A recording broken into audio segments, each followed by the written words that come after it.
Alrighty, guys, welcome back. Earlier, we were discussing Ryan Day, the head coach of Ohio State, and now we're going to be diving into the world's first restaurant that is completely run by robots. Uh, All right, go I ahead. I just want to say before I tell you guys about this, I I don't like this idea. I'm somebody that works in the service industry, so I am not okay with this. I just want to put that out there before I dive into this. Oh, we're gonna fight today, aren't we? Alrighty, the world's first operating restaurant where orders and foods are taken care of by robots and AI is set to open in the United States. Perfect for those days where you can think of nothing worse than having to leave your house and interact with another human in order to get your burgers and fries fix. A restaurant coming to California where robots pretty much run the place. Uh, to me, this basically sounds like a Black Mirror episode. I don't know if you've seen Black Mirror. Absolutely. Matter of fact, the very first episode, season one, episode one, Mhm. greatest, most painful episode in television history, my opinion. Uh, If you don't know that one, that's the politician one. oh yeah, that was See, that see, was the light. I saw when the light came, like, oh yeah. that was pretty bad. Cali Express in Pasadena is set to open as the world's first operating restaurant where both ordering and every single cooking process are fully automated. When you step into Cali Express, BurgerBot and Flippy made by Miso Robotics will be the chefs behind your burger and fries order. The robotic arm and sensor systems cooking your food at your request. Miso Robotics says the robots taking the jobs of fast food workers will protect workers from the dangers which come from being around fast food fryers and hot oil. Mm. Um, the Tell robots me will how you really feel. robots will also cut costs for restaurant and Cali Express not having to pay workers, subsequently making it more viable to offer higher quality products such as Wagyu. Okay, I'm gonna give I'm my gonna let you. I'm spiel. gonna let you go. You got it. You got to go in here. I want you to. You go strong. You get the lead on this one. Then Yeah. I'll follow.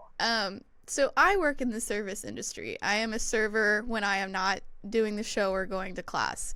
Um, First off, waiters, waitresses, we're not paid a lot of money. Our income is strictly relies on tips because we Mhm. only get paid I only get paid $2.13 an hour.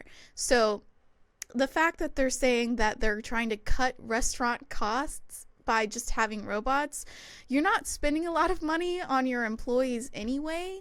So also, my partner, he works in food. He is a pastry chef. So this affects him Nice. as well. So if robots become a thing, you know, me and my partner could be out of a job completely. And this is like his livelihood. Obviously, I won't be a server for the rest of my life, at least God willing. Um, but this is his livelihood. This is his career. This is what he loves to do. And so the fact that they're trying to bring in stuff to take away people's jobs, I don't really like. Um, Keep on going, Plus, girl. Keep on going. and like I said before, people in the service industry, even the people who work in the kitchen, are definitely not paid as much as they should be paid. So that's my take on that. Anything else? I'm gonna go the opposite direction. I'm Oh, are actually. I'm you? gonna do both sides. Yes, I am gonna go both. I'm gonna go both directions on this. Well, I also just But feel like, you lose we're starting to lose the human touch in a lot of things, and I don't know if I like that or not. Like, I love DoorDash as much as any other person does, because if I don't feel like going and talking to people, I don't have to. I can order food, it'll be delivered to my house, you know. Um, but like, how, in my opinion, how can you trust a robot to make sure that your burger is cooked all the way, or that it's cooked to a like medium well if you wanted medium well. How are you going to trust that a robot can do that, you know? So Okay. All that's right. that's my spiel. Okay. So first off, I do understand where you're coming from Mhm. about waiters and waitresses not getting paid enough. Um, this automation is coming. It's it's going to happen. But I'm going to say why, as a person who grew up and went through college and actually waited tables and was really good at it too. I made good money as a waiter. Yeah. It's crazy that we're still making the same amount of money when you're waiting tables. You only get paid like two something an hour. Mhm. Uh, and then I remember I used to make two something an hour, and I'd make about $100 a night in tips Yep. back in those days. But now I'm looking at this as an adult now. Not meaning like you're not an adult, just meaning as I've gotten older and I've met more people who are restaurant owners Mhm. and things. And a few things that have come out. Number one, first off, in California, it's not that way. If you work in a fast food restaurant, the minimum wage is $20 an hour. That's the first thing. Mhm. Take a look at that. That is it's $20 an hour, and that's the minimum wage. And I've lived in California for the last 30 years before moving where I live now, and know a number of restaurant owners, and their big problem, even at 15, 18, $20 an hour, is they can't get people to wait tables. I mean, not wait tables, but work at these restaurants. Mhm. It's not this is coming about not because of like, hey, we're paying too much. It's they can't get people to work at all. So restaurants are closing their dining rooms because they don't have enough people to fill these jobs.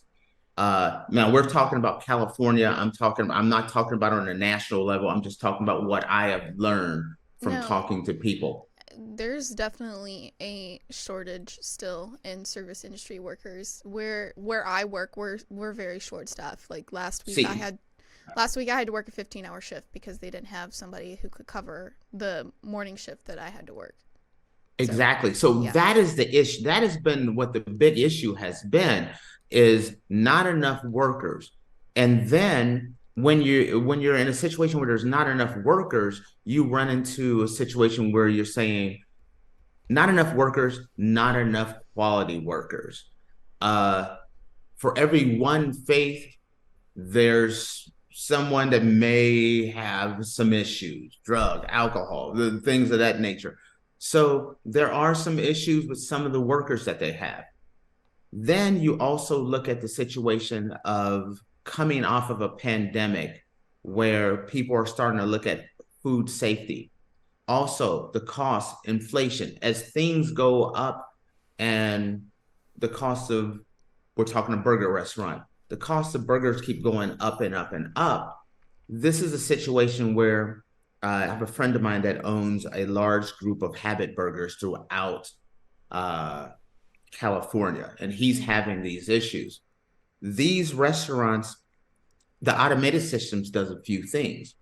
One, you don't have you cut down on how many waiters and more back office people, how many, I keep saying waiters, cooks and people, employees that you have to run the system. Two, quality of food. The quality of food, because it becomes consistent, because it's on an automated system, the burgers are always cooked at the same temperature. The buns are all this and this, everything is uniform. So you get a burger and you're like, this sucker's supposed to have four pickles. It has one pickle and it's on the side somewhere. All of that goes out the wayside where it's always consistent. The cost of everything kind of goes down so that the consumer ends up with a consistent product that is cooked at a consistent temperature and the cost is lower. Mhm. All these type of automations, there's a give and take, because on that other side are people like my girl Faith here, who depend on who, and not just saying that you depend on that job, but depend on these kind of jobs to pay their bills. And I could see how they would be worried where, hey, these machines are going to take our jobs. I get that side too.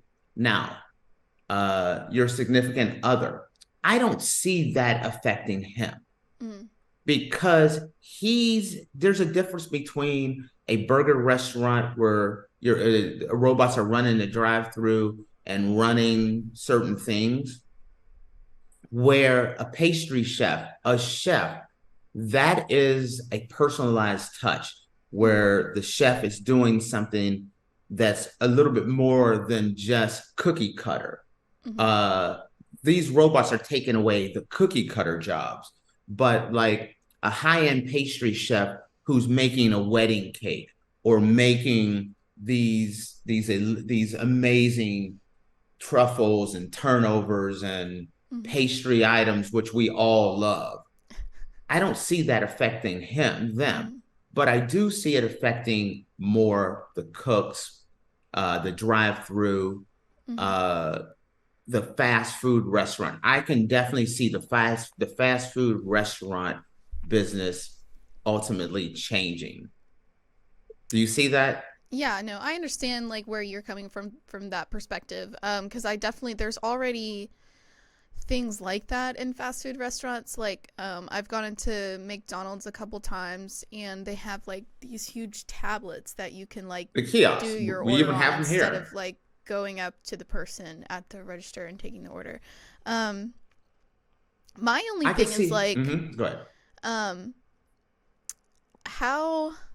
How are these things gonna do like modifications? You know, like, do you know how many ridiculous requests I get of people trying to change up their food? Like, are the little robot hands gonna be able to understand that? Okay, because of those kiosks, because it's one of those things where they're actually kind of made to order, where there's less likely that they're going to happen. Where we're still talking only fast food. I'm putting this in more of a fast food burger situation.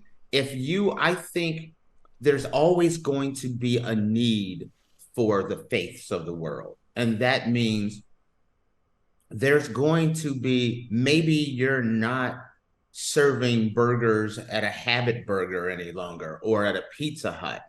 But I think more of the 4 and 5 star restaurants, that personal interaction, I don't see that going away because everyone wants to go out and get out of the house on date night, or you want to meet with your buddies and watch the game.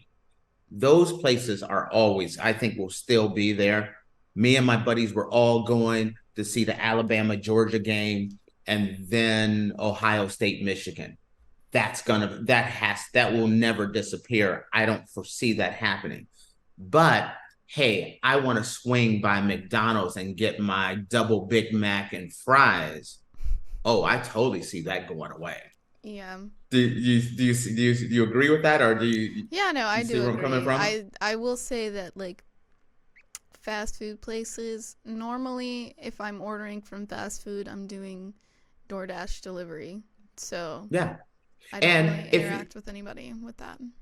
If you have a taste for a White Castle burger or a Burger King burger, whether Becky and Jimmy makes it or a robot makes it, it's just, to me, it's going to be the same.